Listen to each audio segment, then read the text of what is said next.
The forest animals gathered in a perfect circle around their camp and refused to move. I thought at first it was a trick of the firelight. The embers had burned low sometime before dawn, leaving only a red pulse beneath a crust of ash. The cold had crept in after that, nosing under my sleeping bag and pressing against my ribs until I surfaced from sleep with a thin, shivering breath. For a moment I lay still, listening to the small domestic sounds of a forest morning. Wind combing through needles, the distant complaint of a branch settling.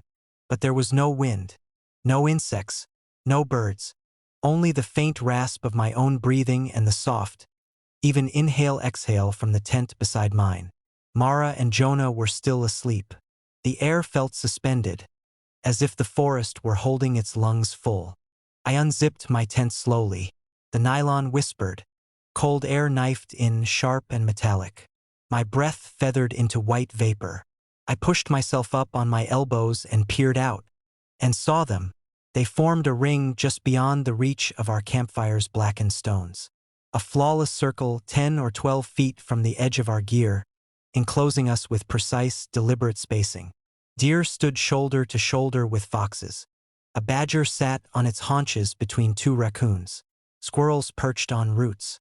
Above them, on low branches, crows and owls hunched with wings tucked tight, their silhouettes evenly spaced like beads on a string. Every eye faced inward, toward us. They did not blink. For a long moment my mind refused to arrange the image into sense. Animals didn't gather like this. Not predator and prey. Not in silence. Not in symmetry so perfect it felt measured.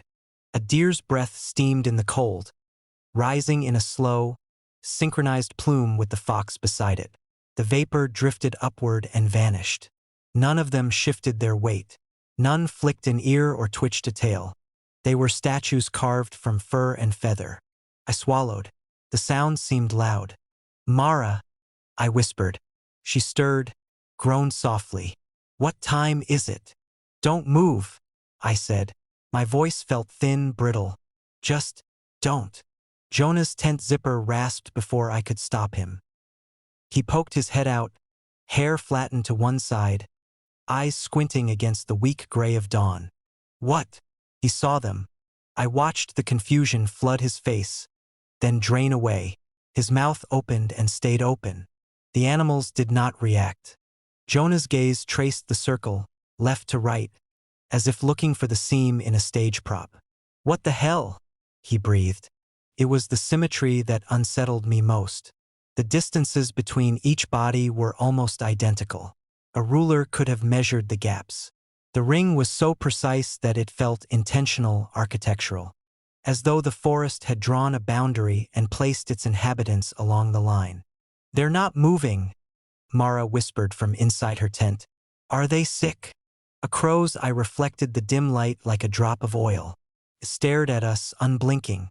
"I don't think they're looking at us," I said, though every gaze pointed inward. Jonah stood up fully, slow and careful, hands raised slightly as if approaching skittish horses. The frost-silvered grass crunched under his boots. The sound cracked through the stillness like a snapped twig. Not a single head turned. He took another step closer to the ring. A fox stood directly in front of him, no more than 15 feet away. His coat was pale with winter, its body perfectly straight. It didn't bare its teeth, didn't crouch. It just watched. Jonah clapped his hands once, sharp, echoing. "Nothing." He laughed, too loudly. "Okay, that's not normal." He took another step forward, crossing the invisible line of the fire pit's boundary. The fox's eyes shifted. Not to him, behind him. A ripple passed through the circle, not movement, exactly, but a minute adjustment, a collective tightening. Every head angled a fraction inward, toward the exact center of our camp, toward the space between our tents. "Jonah," I said, throat dry, "come back." He froze. "Did you see that?" Mara unzipped her tent and crawled out, pulling her jacket tight. Her breath came in short bursts. She scanned the ring and then looked at us with wide, disbelieving eyes. "This is some kind of migration thing," she whispered. "Or mating season? In perfect formation?" I said. A breeze should have passed through by then. A squirrel should have darted away. The forest should have resumed its layered chatter. But the silence pressed down, heavy and total. It felt curated. Jonah bent and picked up a pine cone. "If they're not acting on instinct, they're reacting to something," he muttered. He tossed it toward the fox. The pine cone struck the ground just short of the animal's paws. The fox did not flinch, but every eye in the circle dipped simultaneously to the pine cone's landing spot, then rose, then returned to the center. Jonah stepped back slowly. "They're not independent," Mara whispered. "They're synchronized." As if the thought had summoned proof, a shiver passed through the circle. Not random, but sequential, like a pulse traveling clockwise. A raccoon's head tilted, then the badger's, then the deer's, then the owl's above it, each movement separated by a precise fraction of a second. A wave, a single organism testing its limbs. My stomach clenched. "They're not surrounding us," I said softly. The words felt wrong the moment they left my mouth. Because the ring wasn't centered on us. It was centered on the blackened patch of earth where our fire had burned. On the shallow depression we dug yesterday afternoon to clear a safe space. Jonah followed my gaze. "It's just a fire pit." We all looked at it then. The ash lay undisturbed, gray and faintly smoking in the cold. Beneath it, the soil was darker, turned and loosened. "We didn't dig that deep," Mara said. A faint vibration thrummed through the soles of my boots. So subtle I thought at first it was my pulse. I held my breath. There it was again. Not a tremor, a resonance, as if something far below were exhaling, slow and patient. The animals' chests rose and fell in unison with it. Jonah stepped backward until he bumped into me. His voice was barely air. "They're not looking at us." The circle tightened. Not by stepping forward, none of them moved their feet, but by leaning infinitesimally inward. Fur brushed fur. Feathers overlapped. The gaps shrank to nothing. Containment. A boundary drawn around something that needed holding. Mara crouched and reached toward the fire pit. "We need to fill it back in," she said, desperation sharpening her words. "If it's some scent we uncovered or—" Her fingers hovered inches above the ash. Every animal inhaled. The sound was soft but vast. Dozens of lungs drawing cold air at once. The forest breathing through them. "Don't," I said. Too late. Mara's fingertips brushed the ash. The ground answered. The vibration became a low, subterranean hum that vibrated in my teeth. The ash shifted, sliding inward as if pulled by a slow drain. Beneath it, the soil was not dark but black. Deeper than shadow, absorbing the weak morning light. The animals bowed their heads in perfect synchrony. Not to us, to the pit. Jonah grabbed Mara's arm and yanked her back. We stumbled together, falling hard against a log. The hum intensified, and with it came a sensation. Not sound, not touch, but awareness. Tension, focused upward. The circle held firm. No animal broke formation. They did not flee. They did not attack. They watched, guardians or witnesses. The blackness in the pit seemed to dilate, widening by imperceptible degrees. My mind strained to interpret it as shadow, as trick of light. But shadows don't pulse. "They were keeping it in," Mara whispered, tears freezing at the corners of her eyes.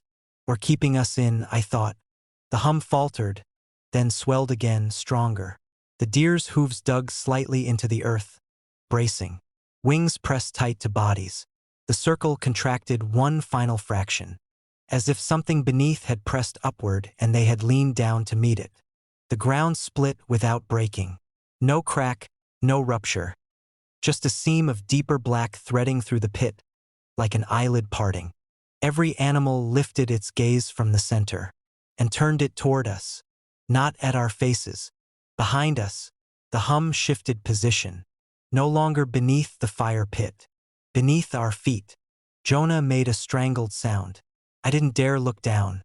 The circle remained intact, unbroken, watching, waiting, and somewhere in the vast, intelligent quiet of the forest, Something that had been contained by symmetry and silence began to understand that the boundary had changed. Their sleeping bag felt occupied before they climbed into it. By the time we made camp, none of us were thinking clearly. We'd misjudged the trail by at least 3 hours. The map on Owen's phone had glitched out somewhere past the fallen cedar, and the marked switchback never appeared. We kept walking anyway, through thinning daylight, through the slow drain of warmth from the air, until the forest swallowed the last of the sun and left us with only our headlamps and the sound of our own boots grinding against gravel and root. When we finally stopped, it wasn't because we'd found a good campsite. It was because we couldn't take another step. The clearing was narrow and uneven, ringed by dark trunks that rose like pillars into a canopy too thick for starlight. No wind moved through it. The trees held their breath. Even the insects seemed to have withdrawn into bark and soil. We worked in silence. Tent poles snapped into place with hollow clicks. Fabric whispered and pulled tight. The fire we tried to start refused to catch properly. The wood hissed and spat and then surrendered to smoke. Eventually we let it die down to embers and told ourselves we didn't need it. "We'll warm up once we're in," Claire said, her voice small in the dark. Owen nodded without looking at her. His face was drawn, pale in the beam of his headlamp. "We're just tired. Everything feels worse when you're tired." That became the explanation for everything. The air had that brittle quality it gets deep in the woods at night, a cold that doesn't rush but settles. It pressed against the backs of our hands and slipped down the collars of our jackets. When I exhaled, my breath drifted sideways and disappeared into blackness. We laid our sleeping bags out inside the tent. 3 of them side by side, barely enough room between for elbows. Mine was closest to the entrance. I remember thinking how inviting it looked. The soft dip in the center, the faint sheen of nylon catching the low light. And then I paused, because the dip was wrong. It wasn't the loose sag of an unfilled bag. It was a depression with shape, a gradual slope near the top where a shoulder might rest, a subtle narrowing near the middle. I stared at it, telling myself exhaustion was playing tricks. "You getting in?" Claire asked. "Yeah," I said automatically. I crouched and reached out. The fabric was cold under my palm, but not everywhere. Near the center, just above where my ribs would be, there was a pocket of warmth, faint, lingering, as if someone had just vacated it. I pulled my hand back. Owen gave a tired huff. "What? Did you lean on this?" I asked. "No, Claire." She shook her head. Her hair brushed softly against her jacket, loud in the stillness. "I haven't touched yours." I pressed my fingers into the nylon again, more firmly this time. The warmth didn't disperse. The shape held. It wasn't rigid. It yielded slightly under pressure, but not the way empty insulation does. It yielded the way something inside adjusts. My heart kicked once, hard. "It just needs fluffing," Owen said, though his voice had thinned. "They compress in the pack." He reached across and slapped the middle of the bag. The impact sent a small ripple through the fabric, and something inside shifted. Not dramatically, not enough to see a limb or a clear outline. Just a subtle redistribution of weight, like someone resettling deeper into sleep. The 3 of us froze. The forest outside offered nothing. No wind, no distant animal call. Even our breathing felt intrusive. "Do that again," Claire whispered. Owen didn't move. "Do it again." He pressed down, slower this time, flattening his palm against the warmth. For a split second, nothing happened. Then the warmth moved toward his hand. Not away, toward. A gentle swell rising to meet his touch. Owen jerked back as if burned. We stared at the bag. The depression near the top deepened slightly, as though an unseen head had turned in our direction. "That's not possible," Claire said too quickly. "It's just trapped heat. From earlier." "We just unpacked," I said. The air inside the tent felt thinner. I became acutely aware of the cold pressing against the fabric walls, the way the forest surrounded us on all sides. There was no breeze, but the tent made a faint ticking sound as it cooled. I swallowed and forced myself to lean closer. If something got in, I said, though the zipper had been sealed. We need to know. Owen nodded, jaw tight. Open it. The zipper pull felt heavy between my fingers. I slid it down slowly. The sound was obscene in the quiet. As the bag opened, the top layer peeled back to reveal darkness inside. Deeper than it should have been. The headlamp beams didn't illuminate the lining properly. They seemed to fold inward. There's nothing, Claire breathed. Visually, she was right. No fur. No intruder. No coiled body. But the shape remained. The inner lining was pressed outward from beneath, as if filled by something that matched the dimensions of a human form exactly.